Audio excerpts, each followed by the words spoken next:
Have you ever wondered when you should make new goals? Or you fall into the trap or just fall into the habit of creating goals every new year or just at random times or intervals or never? Today in the video, I want to discuss when is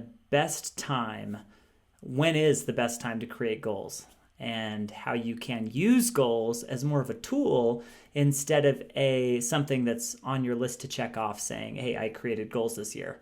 So stick around and we will all learn together.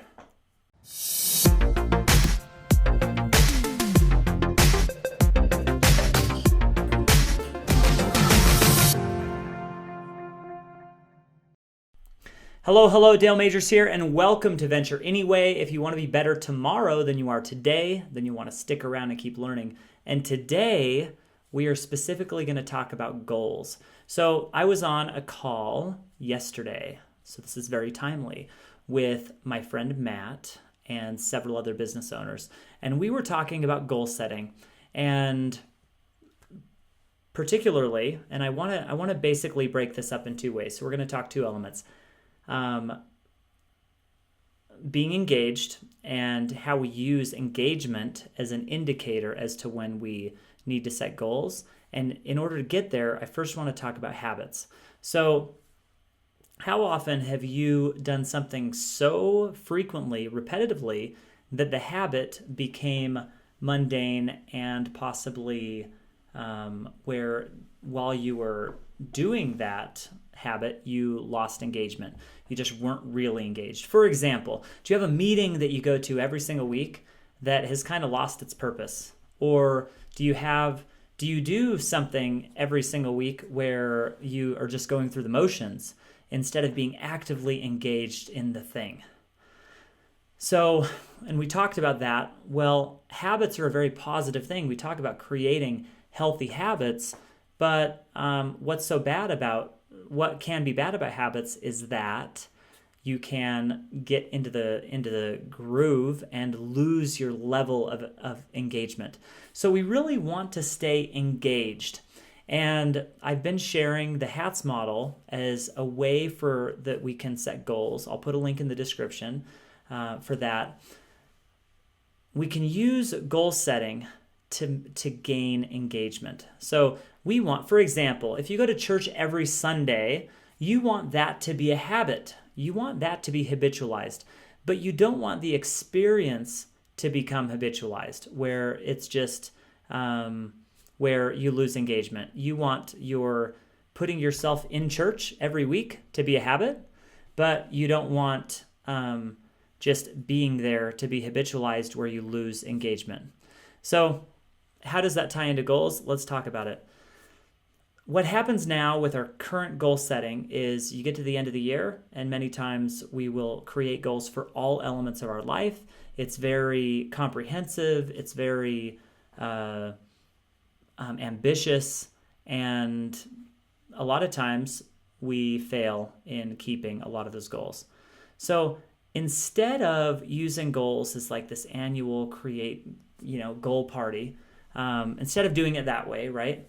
What if you considered identifying the different roles in your life? Because I think it's really important that we identify what roles we have. I'm a father, I'm a husband, I'm a business owner, I'm a manager, I'm a friend. So identify different roles we have.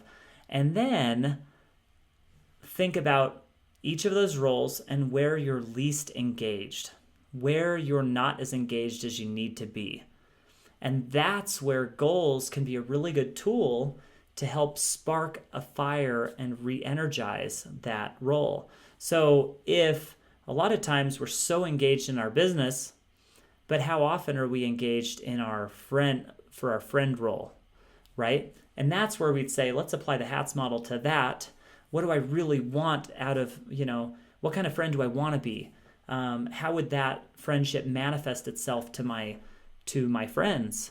I'd probably call them all on their birthdays. I'd probably go out to lunch with at least a friend every month. Okay, man, we would start to scheme around that and get some engagement around, wow, I'm going to be a much more involved friend.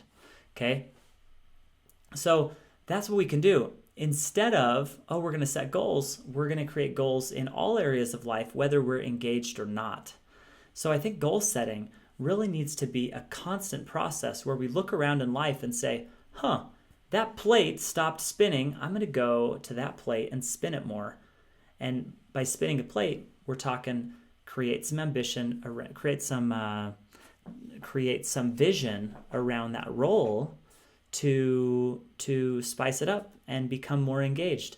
So, it's as if we're spinning plates, on our shiny head and on our fingers, and some of them are going really well. We don't need to set goals around those ones that are going really well, where we're really engaged. So, when is the best time to set goals? The best time to set a goal is when that goal needs to be re-energized, when that area needs to be reinvigorated, when we need to make progress.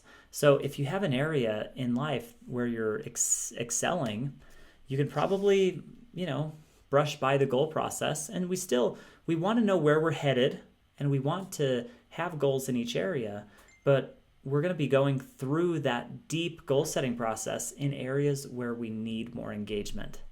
So I really hope that's helpful. It was a huge insight to me, and I'm going to be planning I'm going to be goal setting. I'm going to be setting goals differently here in the future based on engagement.